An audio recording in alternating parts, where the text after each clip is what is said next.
Hello, नमस्कार, आदाब, सत श्री अकाल और अस्सलाम वालेकुम। मैं हूं मोहम्मद अहमद काज़मी, लेकर आया हूं आपका पसंदीदा कार्यक्रम आपके रूबरू। आज मंडे है और आज एक बार फिर हम अविनाश काकड़े जी से बात करते हैं। अविनाश काकड़े जी नागपुर में हैं और वो एक बहुत ही ऐसे परिवार से आते हैं जो देश की आज़ादी के लिए कुर्बानियां दी हैं कई लोगों ने। मैं इस वाले पहलू पर अब से पहले नहीं बोला हूं अपनी वीडियो में, लेकिन मैंने सोचा कि आज ये वाला पहलू भी बताया जाए और अविनाश काकड़े जी खुद शुरू में थोड़ा सा बताएंगे जो अपने बुजुर्ग जो देश की आज़ादी के लिए जिन्होंने कुर्बानियां दी हैं, ताकि लोग गूगल करके उनके बारे में इंफॉर्मेशन और हासिल कर सकें। आज जिन इश्यूज पर हम बात कर रहे हैं वो मुंबई में प्राइम मिनिस्टर नरेंद्र मोदी जी ने ये कहा है कि औरतों के साथ ज्यादती नहीं होने दी जाएगी, जबकि देश भर में लगातार वो वाकयात हो रहे हैं और सरकार रोक नहीं लगा पा रही है। अगर आवाज उठती है तो सिर्फ कलकत्ता के बारे में तो बात हो रही है बीजेपी की तरफ से, लेकिन रुद्रपुर उत्तराखंड में तस्लीम जहां नाम की नर्स के साथ भी उससे ज्यादा घोर अपराध हुआ। उसको भी गैंग रेप के बाद में कत्ल कर दिया गया। उसके बारे में कोई पॉलिटिकल पार्टी नहीं बोल रही, ना ही कांग्रेस ना ही समाजवादी पार्टी।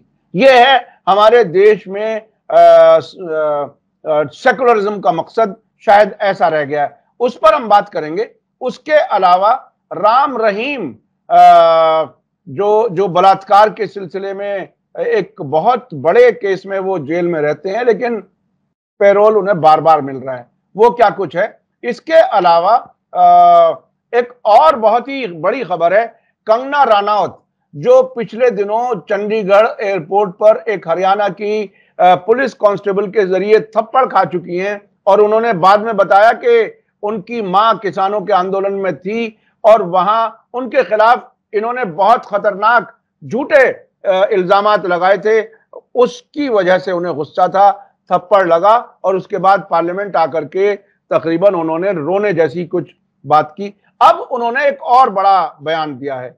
किसान आंदोलन के खिलाफ वो मुसलसल बोल रही हैं। अविनाश काकड़े जी से हम उस पर बात करेंगे, क्योंकि आप किसान सेवा संघ के अध्यक्ष भी हैं, उस पर बात करेंगे। और अमित शाह ने 10 सवालात राहुल गांधी से कर दिए हैं। वो सवालात क्या हैं? और उसके अलावा राहुल गांधी ने प्रयागराज में जाकर के एक बयान दिया है जाति जनगणना के सिलसिले में। आखिर वो क्या कुछ है? और मोदी सरकार जो इस वक्त एक तरह से बिल्कुल तलवार की धार पर चल रही है, बैसाखियों के सहारे।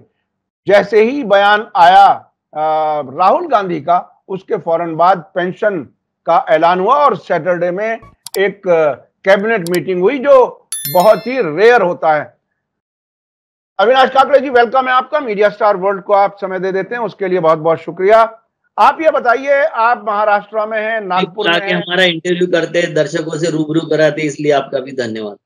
आपका बहुत बहुत शुक्रिया, आप हमें टाइम देते हैं। सबसे शुरू में मैंने वो एक बात कही थी, आप अपने परिवार के कुछ बुजुर्ग कुर्बानी देने वालों को जरा, उनको एक तरह से श्रद्धांजलि भी हो जाएगी, याद करेंगे तो, और लोगों को मालूमात भी होगी। थोड़ा सा कुछ उनके बारे में बताइए, फिर खबरों पर बात होगी।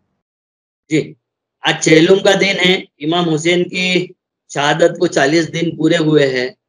पूरा जो समुदाय है, जिसको शिया बोलते हैं, वो इकट्ठा हो रहा है। लाखों करोड़ों में एक संख्या में चल रहे हैं उनके साथ में, और उसमें सुन्नी भी शामिल हो गए। ये शिया सुन्नी की दूरी जो बड़ी थी वो कम हो जाए और उनमें दोनों में एक दूसरे में समझ आ जाए, यही मैं अपेक्षा करता हूँ। उसी तरह आज कृष्ण की जन्माष्टमी भी है। भगवान कृष्ण का आज जन्म हुआ था। आज रात में 12 बजे हो गया जन्म, और आज इसका उत्सव भी है। तो ये दोनों पावन पर्वों पर मैं ये बताना चाहता हूँ कि देखो, जिन्होंने कुर्बानियां दी है उनका कहीं जिक्र नहीं। हम उनका उत्सव मनाते हैं खाली, हम उस तरीके से उनको श्रद्धांजलि देते। मगर ये किसी भी सरकार के, दुनिया की कोई भी सरकार हो, दुनिया की कोई भी व्यवस्था हो, उसमें वो परिलक्षित नहीं होता है, उसमें वो दिखाई नहीं देता है। क्यों नहीं दिखाई देता है? क्योंकि ये सरकार ही नहीं है। पूंजीपतियों की सारे जगह सरकार आ रही है, दक्षिण पंथियों की सरकार आ रही है, और दक्षिण पंथियों की जहां भी सरकार आए, चाहे मुसलमान की हो, चाहे हिंदुओं की हो, चाहे ईसाई की हो, इसमें गरीब आदमी कहीं नहीं है। दक्षिण पंथियों में इनका कोई स्थान नहीं होता है। ये दक्षिणपंथी सरकार खाली पूंजीवादियों के लिए चलती है, गरीब, मजदूर, किसान, दलित, ये सारे के सारे मुसलमान, ये सारे के सारे उनके लिए इंस्ट्रूमेंट होते हैं, वो भोगने की चीज होते हैं और उनको भोगा जाता है। ये दुर्भाग्य है, ये दुनिया का दुर्भाग्य है। हम एक तरफ बड़ी-बड़ी बातें करते हैं, बड़े-बड़े महापुरुषों को यानी अच्छे दिन, बुरे दिन मनाते हैं।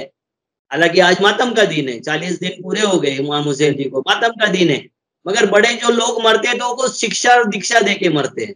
उन्होंने भी कुछ शिक्षा दी है कि कैसे कुर्बानी दी जाती है, किस तरीके से सैक्रिफाई किया जाता है खुद के लिए, समाज के लिए, धर्म के लिए, ये उन्होंने मार्गदर्शन किया है। तो हम उनसे क्या शिक्षा लेते मालूम नहीं है। हम लाखों की, करोड़ों की भीड़ में चलने की शिक्षा ले ली है, व्यवस्था में वो परिलक्षित नहीं हो रहा है।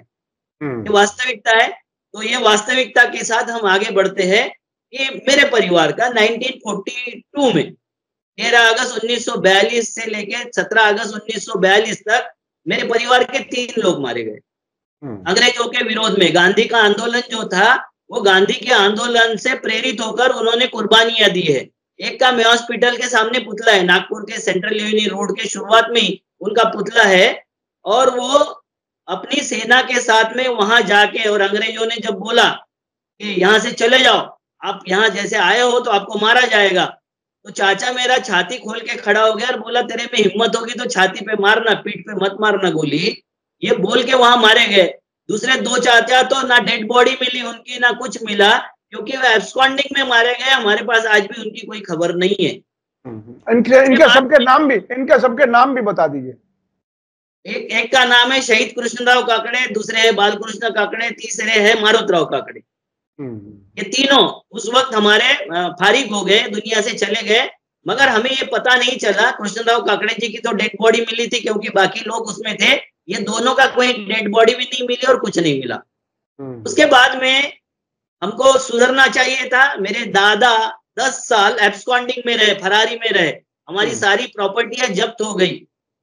तो उसके बाद भी हमारे दिमाग का फितूर नहीं उतरा। देश के प्रति बोलने का, देश के संरक्षा में, देश की आजादी में, समता, स्वतंत्रता में बोलने का हमारा जज्बा कम नहीं हुआ।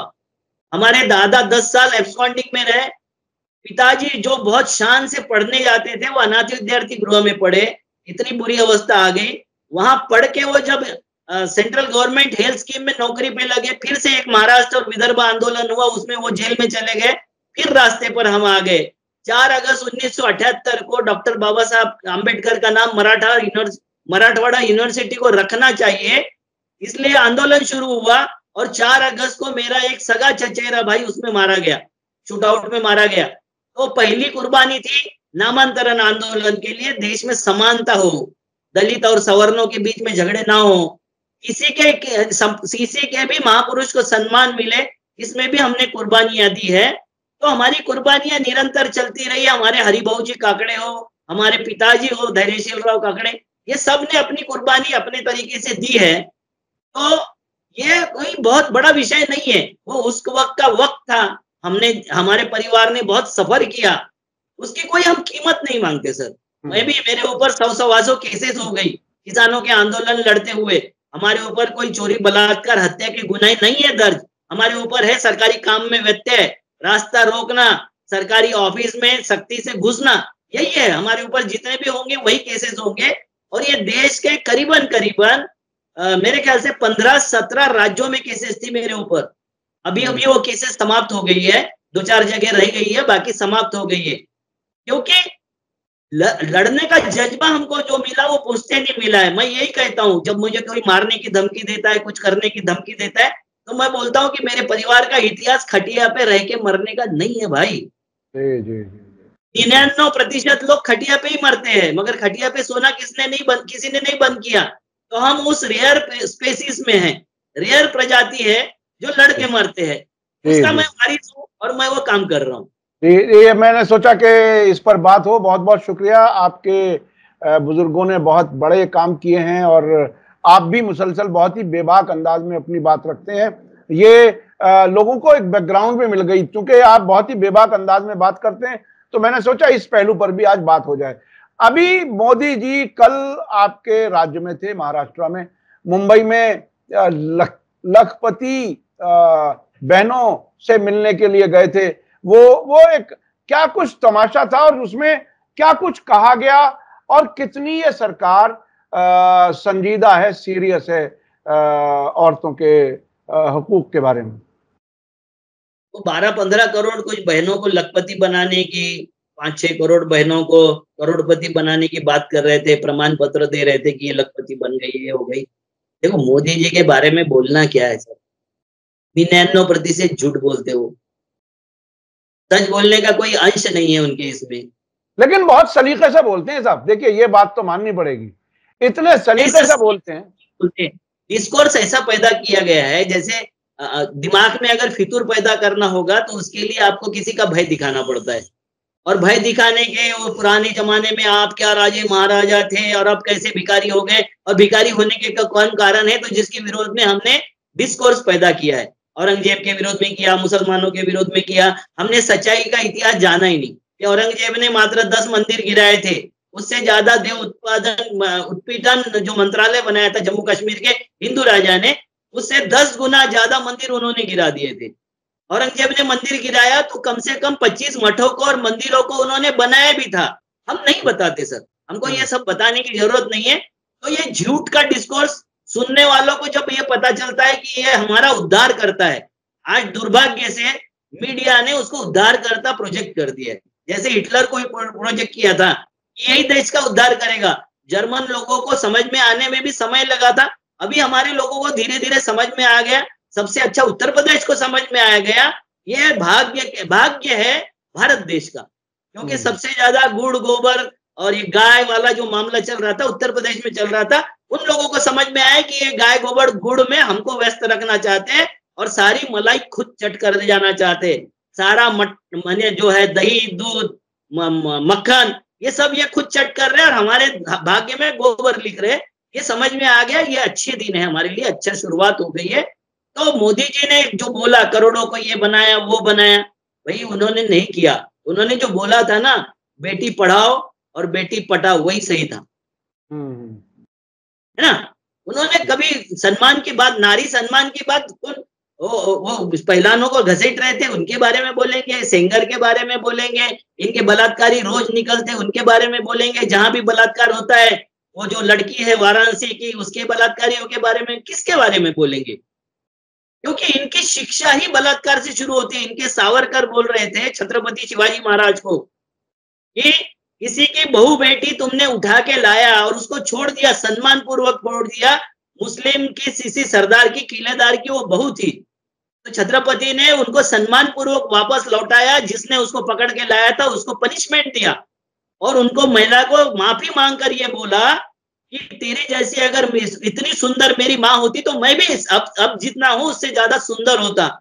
तो हर महिला में, पराई महिला में माँ को देखने वाला छत्रपति का यह संस्कार है।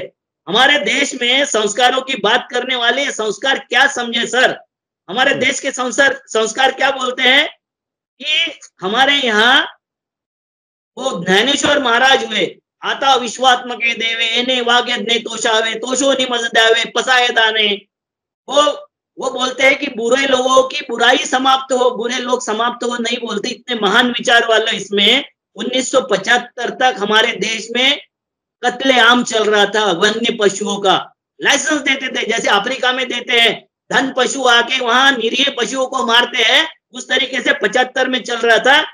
इंदिरा जी ने सख्ती से उसको बंद करवाया। पहले तो मार के ट्रॉफी की तरह लटकाते थे, हमारे यहाँ के जमींदार, हमारे यहाँ के जितने पैसे वाले धन पशु थे बाहर के आते थे और उनके सर, शेर हो, हिरन हो, सुअर हो, सबके सिर लटकाते थे अपने ड्राइंग रूम में। वो सारी प्रथाएं बंद किया, उनका रजिस्ट्रेशन शुरू किया, तो वो शिकारी के चुंगल से हमारा वन्य जीवन और हमारे जंगल छुड़ाने का जिसने काम किया उसके प्रति हम अपमानजनक बोलते हैं। जिसने पाकिस्तान की गुंडागर्दी से भारत को आजाद किया, जिसने मुस्लिमों में 2 विभाग कर दिए और जिसको दुर्गा बोला इनके अटल बिहारी वाजपेयी ने, उसको बार बार अपमानित करने का हम काम करते हैं। ये हिंदू संस्कृति नहीं है, भारतीय संस्कृति तो बिल्कुल नहीं है। वृद्धों का पालन पोषण हमारी संस्कृति है, उनको वृद्धाश्रम में डालना ये हमारी संस्कृति नहीं है। मैं इनको संस्कृति सिखा रहा हूँ सर। आज तो आपने मेरा परिचय कराया तो मैं ये बता रहा हूँ कि हमारी संस्कृति क्या है। जान देना हमारी संस्कृति है, जान लेना हमारी संस्कृति नहीं है। बुजुर्गों का सम्मान हमारी संस्कृति नहीं है, संस्कृति है। बार बार उनका अपमान करना ये हमारी संस्कृति नहीं है। हम तो हर वक्त नेहरू का अपमान करते हैं, जितने हमारे बुजुर्ग थे उनका सबका अपमान करते हैं, हमारे शहीदों का अपमान करते हैं, हमारे किसानों का अपमान करते हैं, हमारे बलिदानी सैनिकों के बारे में बोलते हैं कि सैनिक बॉर्डर पे रहते तो उनको बच्चे कैसे पैदा होते हैं, सैनिक तो मरने के लिए जाता है, सैनिक मरने के पैसे लेता है। ये बोलने वाले सारे भाजपा एजेंट है, भाजपा के नेता है। ये दुर्भाग्य है इस देश के लिए। उसके बाद में बच्चों को हम द्वेष से दूर रहना सिखाते हैं। हमारी संस्कृति में बच्चों को हेट नहीं सिखाते, हम तो बच्चों को हेट सिखा रहे हैं। आरएसएस की संस्कृति बच्चों को हेट सिखा रही है। कौन से जाति का और धर्म का है, उनकी जगह किसकी उम्र क्या है, उसके अनुसार हमारे गांव में रिश्ते थे। हमारे सलीम चाचा भी होते थे सर। बिल्कुल बिल्कुल बिल्कुल। हमारे बौद्धिस्टों में चाचा होते थे, हमारे दलितों में होते थे, हर जाति के हमारे चाचा ताऊ बुजुर्ग होते थे, बुआ फूफी होती थी, हमारे हर जाति और धर्म में होती थी। ये हमारी संस्कृति है, हमारे देश की ये संस्कृति है। हमारे देश में पैसे से नहीं, उसकी कुशलता से उसका सम्मान करने का काम करते थे। कौन कितना कार्य कुशल है, कौन कितना काम करता है, उसका स्किल क्या है, उसके अनुसार उस व्यक्ति का सम्मान होता था। आज तो जाति धर्म और पैसे के नाम से सम्मान करने वाली संस्कृति इन्होंने डेवलप कर दी है। और हमारे यहाँ काम की कीमत नहीं होती थी, मूल्य होता था। वैल्यू बेस हमारा एजुकेशन था, वैल्यू बेस हमारी संस्कृति थी, वैल्यू बेस हमारा संस्कार था। आज तो सारी की सारी प्राइस बेस हो गया, प्राइस बेस। आदमी भी बेचने की वस्तु हो गई, इंसानों को भी बेचा जा रहा है और इंसानों को खरीदा जा रहा है। ये जो वहां का कांड हुआ आपको पता है, कलकत्ता का, तो कलकत्ता का कांड ह्यूमन ऑर्गन बेचने वाला कांड है। वो एक्सपोर्ट होते थे, सारे के सारे ह्यूमन ऑर्गन एक्सपोर्ट होते थे। जैसे पिछले वक्त पकड़े गए थे कि वो बच्चों के गर्भपात करके और थाईलैंड और वहां के होटलों में परोसने के लिए जार में जार मिले थे, हजारों की संख्या में जार पकड़े गए थे कि हमारे यहाँ के अभ्रक 5 महीने 7 महीने के उनको अबॉर्ट करके हम बेच रहे थे। तो ये कांड उसी का है, ये कांड है हमारी डेड बॉडी बेचने का, हमारे डेड बॉडियों के जो ऑर्गन होते हैं उसको बेचने का। और डेड बॉडियां जब बॉर्डर के क्रॉस होती थी तो हमारी बीएसएफ क्या कर रही थी, हमारी मिलिट्री क्या कर रही थी, हमारा इंटेलेक्चुअल तत्व सारा का सारा क्या कर रहा था, जो दुर्भाग्य से इस वक्त राष्ट्रवादी तथा कथित राष्ट्रवादी तो बोलना शर्म होगी या अपमान होगा राष्ट्रवादियों का, उनके हाथ में है। तो क्या अमित शाह जी भी इसमें शामिल है? ये तो बहुत बड़ी बात है कि हमारी आने वाली नस्लें, समझिए जो बच्चे अभी पैदा भी नहीं हुए, उनको किसी तरह से गर्भपात या किस तरीके से, और आपने कहा कि जार में रख करके भेजा जाता था और उनको थाईलैंड में जार, सैकड़ों में जार पकड़े गए। और मुझे मेरे एक मित्र ने बताया कि सबसे महंगा मीट अगर कोई होगा तो वो अबॉर्ट किए हुए बच्चों का मांस, ये सबसे महंगा मीट है देश में, दुनिया में। बताइए ये खाने वाले कौन राक्षस है? इससे अफसोसनाक कोई बात नहीं हो सकती। एक तरफ इसी सरकार में गायों का गोश्त एक्सपोर्ट होने में नंबर 1 हुआ है, इसी सरकार में, और बेचने वाले काटने वाले वो हिंदू और जैन फैक्ट्रियों के मालिक हैं। ये सब भी मोदी सरकार के दौरान ही हो रहा है। अच्छा, मैं अब चलता हूं, वक्त चूंकि हमारे पास जरा तेजी से आगे बढ़ रहा है। ये कंगना राणावत वाली बात क्या है, किसानों के सिलसिले में क्या कह दिया? सर, इसने बयान दिया है, भास्कर के इंटरव्यू में एक्सक्लूसिव इंटरव्यू लिया है आशीष तिवारी जी ने। इसने बोला है कि किसान आंदोलन में रेप हो रहे थे, मारकर टांग रहे थे, और उनको सबको, ये किसान आंदोलन दुष्कर्मी लोगों का आंदोलन था। इसके ऊपर जिनकी प्रतिक्रिया है वो प्रतिक्रिया तो आई। सर, हमको संस्कृति ये भांड सिखाएंगे, भांड टके टके में बिकने वाले लोग सिखाएंगे, कहीं भी टांगे फैला के खड़े होने। सॉरी, मैं माफी मांगता हूँ, किसी भी महिला का अपमान मैं नहीं सह सकता, ना कर सकता हूँ, मगर ऐसी महिला, देखो सर, 2 प्रोस्टिट्यूट होती है। एक प्रोस्टिट्यूट होती है जो पैसा लेके समाज में बलात्कार न हो इसके लिए अपना देह अर्पण करती है। वो महिलाएं रास्ते पर है कि आइए हमारे पास पैसे नहीं होंगे तो हम मुफ्त में आपको भोग देने को तैयार है, मगर गांव की, शहर की बच्ची है, गांव की बच्ची है, अच्छे घरों की बच्चियों को बर्बाद मत कीजिए। ये बोलने वाली वो जो सोनागाछी की महिला है, कलकत्ता के सोनागाछी की महिला, मैं उनको बार बार नमन करता हूं। और ये है कि जो बलात्कार को बढ़ावा देने के लिए खुद ही ऐसे कपड़े पहनकर खुद ही टांगे फैलाकर खड़े हो जाती है।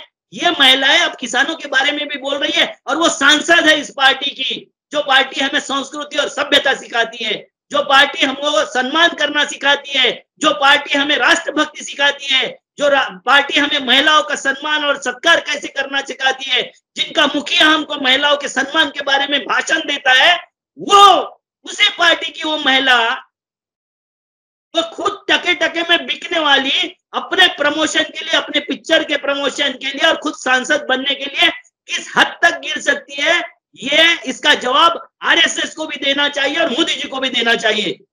और उस किसान आंदोलन में 700 किसानों ने जान दी, वो शहीद हुए, और उस एक तरह से पाक मुकद्दस किस्म की जो एक कोशिश थी, और अडानी अंबानी को किसानों की जमीनें किसी भी तरह से लूट के भाव देने की जो साजिश थी, उसको नाकाम करने के लिए, देश को बचाने के लिए किसानों ने इतनी कुर्बानी दी, और उनको ये कहा गया। मैंने ये करते हैं, महिलाओं का सम्मान करते हैं। ये एक उदाहरण मैं देता हूं आपको, ये राम रहीम है। ये राम रहीम को कितने बार पैरोल दिया गया?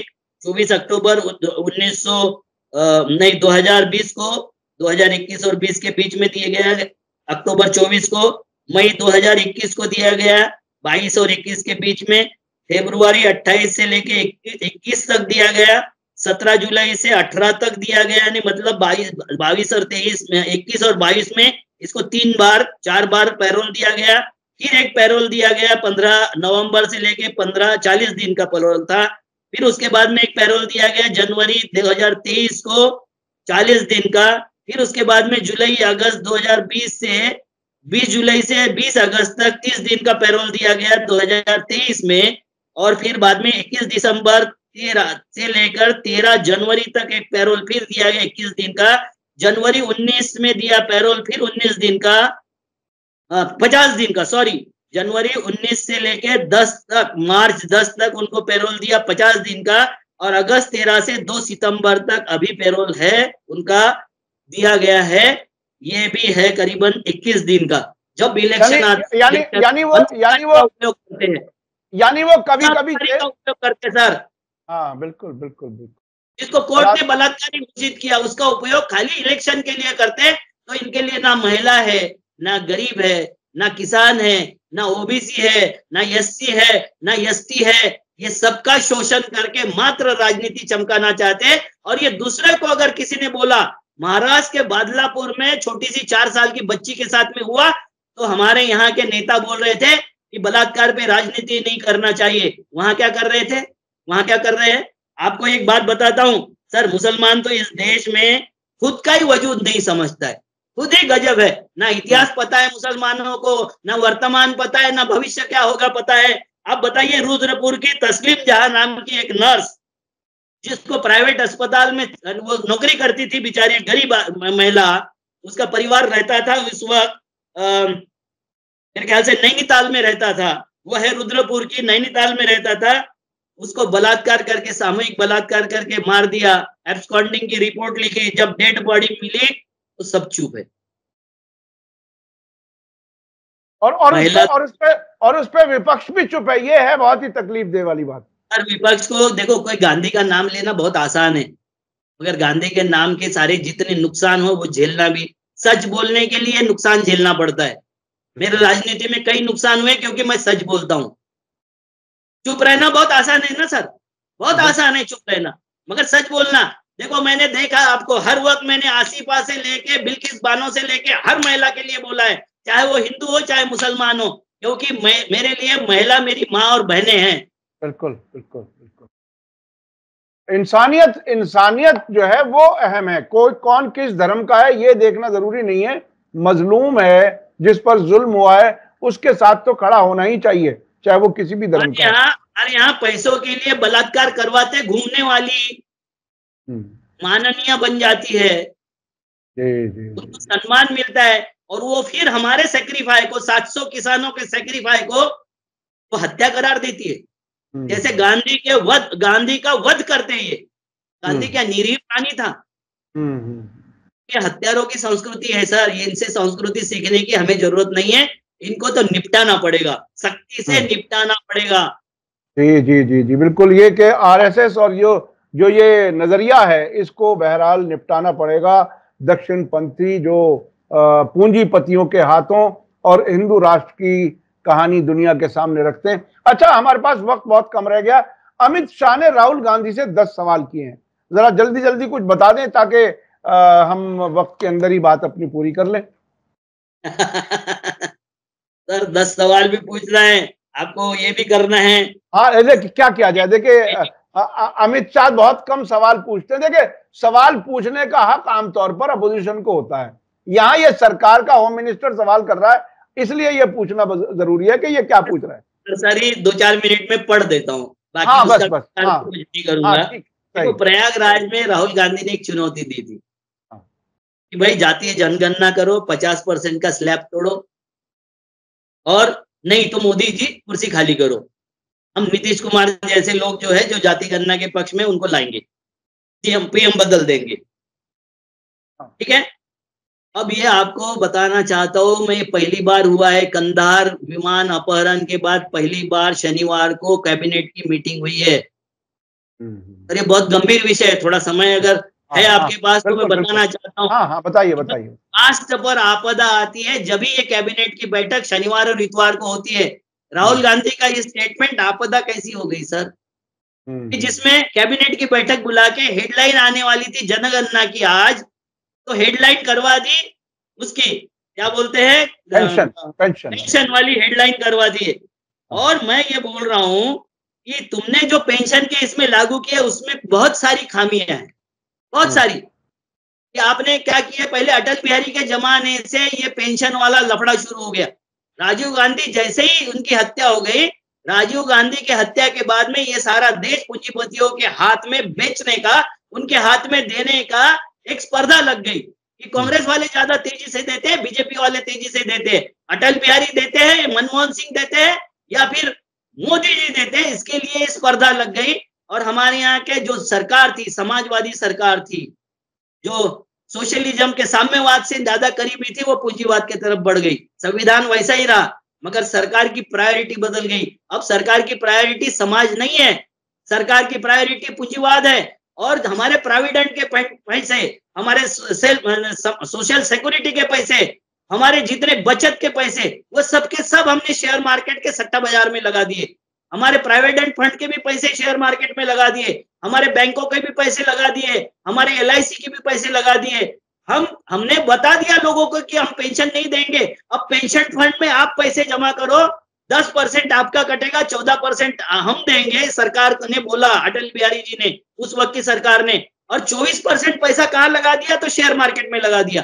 मतलब आपका भी पैसा, सरकार का भी पैसा किसके हाथ में, तो उनके हाथ में। और ये आगे उससे बढ़ के भी इन्होंने पेंशन स्कीम दी है कि सब पैसा अब उनके हाथ में चलेगा। पेंशन कितना मिलेगा, तो कुछ नहीं सर, 1 लाख पेमेंट होगा, बेसिक पे के 50% मिलेगा। और 50% का मतलब होता है 1 लाख का पेमेंट होगा, बेसिक पे होगी 40-45 हजार, और उसका 50% होगा 20-22-24 हजार। हाँ, मुश्किल से 20% रहेगा, जो आखिर में मिल रहा था उसका मुश्किल से 20% मिलेगा। ये रहेगा। और वो 20% भी तुमसे हर महीने 10% काट लेंगे। आप ही का पैसा आपको देंगे।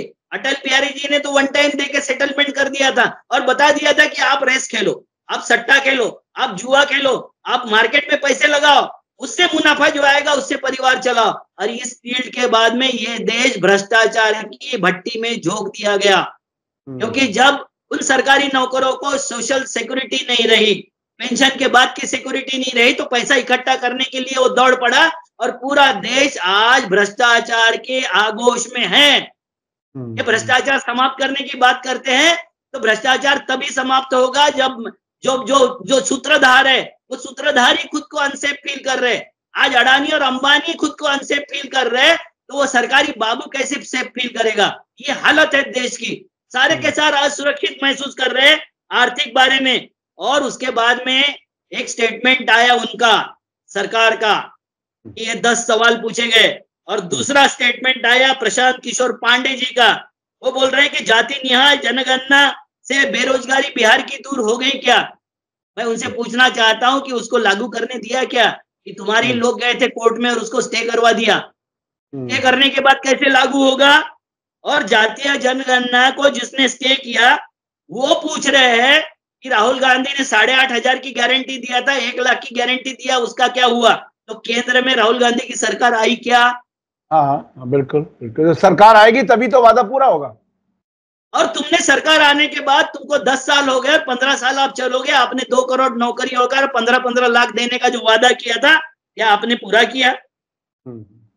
वो 10 सवाल बता दीजिए, सब वक्त जरा कम रह गया। 10 सवाल, क्योंकि अमित शाह के सवाल जो होंगे इंटरेस्टिंग जरूर होंगे, गौर करने की गुंजाइश उनमें बहुत होगी, इसलिए मैं वो सवाल कम से कम।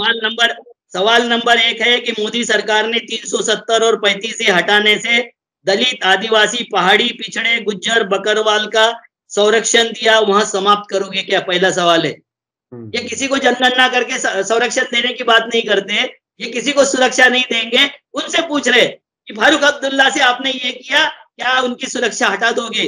दूसरा सवाल है, एनसी के साथ गठबंधन करने के उपरांत कांग्रेस पार्टी और राहुल गांधी को अपनी आरक्षण नीति स्पष्ट करनी चाहिए। ये ओबीसी प्रधानमंत्री अपनी आरक्षण नीति कब करेगा स्पष्ट?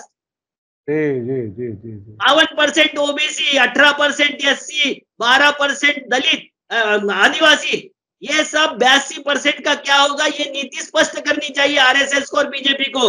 और आपको बता दूं, आरक्षण का विरोध सबसे मुखर तरीके से 2010 में किसने किया था?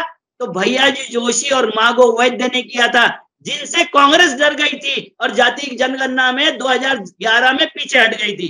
तीसरा सवाल है, क्या कांग्रेस एनसी के जम्मू कश्मीर के अलग झंडे का समर्थन करती है?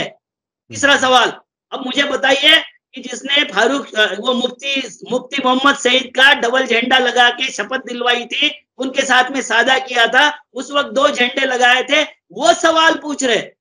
चौथा सवाल है, क्या कांग्रेस धारा 370 और आर्टिकल 35A को वापस लाने का समर्थन करती है? तुमने 370 नहीं हटाया, धारा 35A की C और D हटाया है मात्र, बाकी कोई हटाया नहीं। और ये हटाने से क्या हुआ, ये आपको बताना चाहिए। आतंकवाद समाप्त हो गया, काले धन से भी होने वाला था, क्या समाप्त हो गया? क्या सैनिक हमारे मरना बंद हो गए? क्या पाकिस्तान के आंख में आंख डाल के उनसे बात करना शुरू हो गया? ये सवाल के जवाब आपको देने पड़ेंगे। पांचवा सवाल है, क्या कांग्रेस जम्मू कश्मीर को अशांति और आतंकवाद के युग में ढकेलने का काम करने के लिए इनके साथ में गठबंधन किया? अब सवाल है कि मुफ्ती का गठबंधन, नोटबंदी से आतंक का खात्मा, धारा 35A से आतंकवाद की समाप्ति, किसी से भी वार्ता नहीं, मगर यूक्रेन और रशिया के बीच शांति दूत बनकर वार्ता कराने के लिए वहां पहुंचना, आपकी कौन सी नीति है भाई? आप सवाल पूछने के काबिल हो, पूछ सकते हो आप सवाल। छठवां सवाल है, क्या कांग्रेस एनसी के साथ मिलकर एलओसी से ट्रेड को शुरू करके आतंकवाद और इकोसिस्टम को पोषण करना चाहती है? इकोसिस्टम मतलब आतंकवाद का जो गठबंधन है। क्या आपने नेक्सस तोड़ दिया? क्या नेक्सस टूट गया तो फिर सैकड़ों सैनिक हर महीने कैसे मर रहे हैं जम्मू कश्मीर में? 3 महीने से जब से सरकार आई, हर दूसरे तीसरे दिन में आतंकवादियों का हमला हो रहा है, हमारे सैनिकों पर मारे जा रहे हैं उसमें। और कश्मीर का जो बवाल था वो अब जम्मू में आ गया। और आप सवाल, उसके बाद में इनका और एक सवाल है, कांग्रेस और राहुल गांधी कश्मीरियों के साथ खड़े होने की जगह पाकिस्तान से वार्ता फिर शुरू करके आतंकवाद को बढ़ावा देने वाले के साथ खड़े हैं। तुम जाके वहां रशिया में बात करोगे, तुम जाके वहां शांति की समझौता करने के लिए, विश्व गुरु बनने के लिए दौड़ पड़ोगे। तुमने कब बात किया था कश्मीरी युवाओं से? तुम्हारा वो मनोज सिन्हा बात करेगा? सही बात तो किया था मलिक ने, सत्यपाल मलिक ने, और वो बार बार बता रहे थे, तुम्हारे पूर्ववर्ती राज्यपाल, वो सत्यपाल मलिक जी ने जो जो बताया उसके ऊपर क्या एक्शन हुआ? तुम्हारे मनोज सिन्हा ने तो अपने बेटे के खर्च, शादी का खर्च भी जम्मू कश्मीर सरकार से दे दिया, ऑफिशियली दे दिया। क्रिमिनल से पैसे उठा लिया और खुद कबूल कर लिया कि हाँ उससे मैंने पैसे लिया। क्या एक्शन हुआ? मुझे नहीं पता सर। हम बिरयानी खाएंगे, हम वार्ता बंद करेंगे, महीनों में सिपाही मरवाएंगे, हिंदू मुस्लिम दंगे करवाएंगे, बांग्लादेश की बला अडानी के लिए अपने सर पर ले लेंगे, और हम ही सवाल पूछेंगे कि आतंकवाद बढ़ाने के लिए आप क्या करोगे और हम क्या कर रहे हैं। ये राजनीति नहीं करना है हमको। आतंकवाद की मतलब खाली बीजेपी को आतंकवाद की राजनीति करने देना है अपने अडानी और अंबानी के लिए, अपने 22 लोगों के लिए। उसके बाद में 8वां सवाल है, कश्मीर की युवाओं के बदले पाकिस्तानी आतंकवादियों से वार्ता का आप क्या समर्थन करते हो? हम तो बिरयानी खाने का भी समर्थन नहीं करते। बिल्कुल बिल्कुल। वो लाहौर में जाके जो बिरयानी खाई थी मोदी जी ने, जी हम समर्थन नहीं करते। हम तो वार्ता का समर्थन करते हैं, क्योंकि दुनिया का कितना भी बड़ा झगड़ा टेबल पे ही सॉल्व होता है। वर्ल्ड वॉर भी टेबल पे ही सॉल्व हुआ था। जितने भी वॉर हुए होंगे, वॉर से कोई समस्या हल नहीं हुई। ये तुमको कौन समझाएगा? नफरती चिंटू, तुमको कौन समझाएगा कि कोई भी समस्या का हल शांतिपूर्वक ही होता है? यही बोलते थे गांधी और यही बोलते थे दुनिया के सबसे बड़े बड़े लोग जिन्होंने थिंकिंग किया, मानवता के प्रति जिनकी थिंकिंग है। 9वां सवाल है, आतंकवादी और पत्थरबाजों को सरकारी नौकरी में बहाली करने का कांग्रेस समर्थन करती है क्या? घुमा फिरा करके सारे सवाल वही हैं। कोशिश ये है कि कांग्रेस को टेररिज्म का सपोर्टर साबित किया जाए और ये कह दिया जाए कि ये तो कश्मीर को अलग भी कराना चाहते हैं, ये तो पाकिस्तान के। तुम कश्मीरी युवाओं से बात कब करोगे? कश्मीर में पकड़ के सबको मारने का धंधा कब बंद करोगे? मंदिरों की लूट, जहां भी मंदिर बनता है वहां का सोना गायब हो जाता है, वहां के हीरे गायब हो जाते हैं और ये न्यूज भी गायब हो जाती है। जी जी जी जी। और वो अंधभक्त जो है उन्हें पता भी नहीं चलता। जगन्नाथपुरी, पट्टा वो केरल के मंदिर, सबका सोना वोना गायब, सबके हीरे मानिक गायब। और अब से पहले तो पीएम केयर और क्या क्या कब बंद करेगी? जी जी जी जी जी जी। मुसलसल जिनका अपने आप को नेता कहते हैं हिंदुओं का, उनके मंदिरों को भी लूटने का इंतजाम, मेरे ख्याल से वो जो मंदिरों को तोड़ने वाला जो सिलसिला है, ये मंदिरों को लूटने वाला काम बीजेपी और आरएसएस कर रही है, ये आपने बताया। वक्त की कमी की वजह से हम कुछ बातें और आगे नहीं कर पा रहे हैं। अविनाश काकड़े जी, कुछ आखिर में कंक्लूड करने के लिए आप 1 मिनट में कुछ कहना चाहें तो। सर, इस देश के युवाओं को समझना पड़ेगा, पॉलिटिकल लोग तुम्हारे उद्धार करता नहीं है, वो तो तुम्हारे भलाई के लिए नहीं बैठे हो, क्योंकि तुम उनको भलाई के लिए नहीं चुनते हो, रिएक्शन में चुनते हो। ये नहीं चाहिए करके ये नहीं चाहिए करके वो। एक राहुल गांधी अच्छे हैं, अच्छी बातें कर रहे हैं, मगर राहुल गांधी के पीछे की जो सेना है वो महाचोर है। वो सेना उसको अगर बदलोगे नहीं, जैसे बीजेपी में आरएसएस से लेके नीचे तक सब चोर बैठे हुए हैं, इसमें एक राहुल गांधी, क्योंकि गांधी लेगेसी उसके पास में तो अच्छा ईमानदार है, मगर बाकी की सेना का क्या? और किसके हवाले करोगे देश? आप जागिए, आप सोचिए। झंझट करने, झगड़े करने से, रोज लड़ाई करने से कोई देश तरक्की नहीं करता। कोई भी कट्टरपंथी देश में रिसर्च नहीं होते, उसकी उन्नति नहीं होती। जिन्होंने कट्टरपंथ छोड़ा उन्हीं की उन्नति हुई है, चाहे वो कोई भी देश हो, दुनिया का कोई भी मकान हो या कोई भी प्रदेश हो। ये नफरत पैदा करने फैलाने वालों का सबसे ज्यादा आघात किसी पे होता होगा तो गरीब, किसान, मजदूर, मजलूम, ऐसे लोगों पर होता है। इससे बचने के लिए आपको समझदार होना पड़ेगा, समझ बूझ के वोट देना पड़ेगा। अच्छी पार्टियां कोई नहीं है, अच्छे लोग हो सकते हैं। अच्छे लोगों को सिलेक्ट करो, अच्छे लोगों को चुनो। मैं इतना ही रिक्वेस्ट करूंगा। जी जी जी, बहुत बहुत शुक्रिया अविनाश काकड़े जी। आज हमने आपसे कई पहलुओं पर बात की, आपके परिवार के जिन्होंने कुर्बानियां दी हैं उनका भी हमने सोचा कि इंट्रोडक्शन हो जाए, आप बता दें।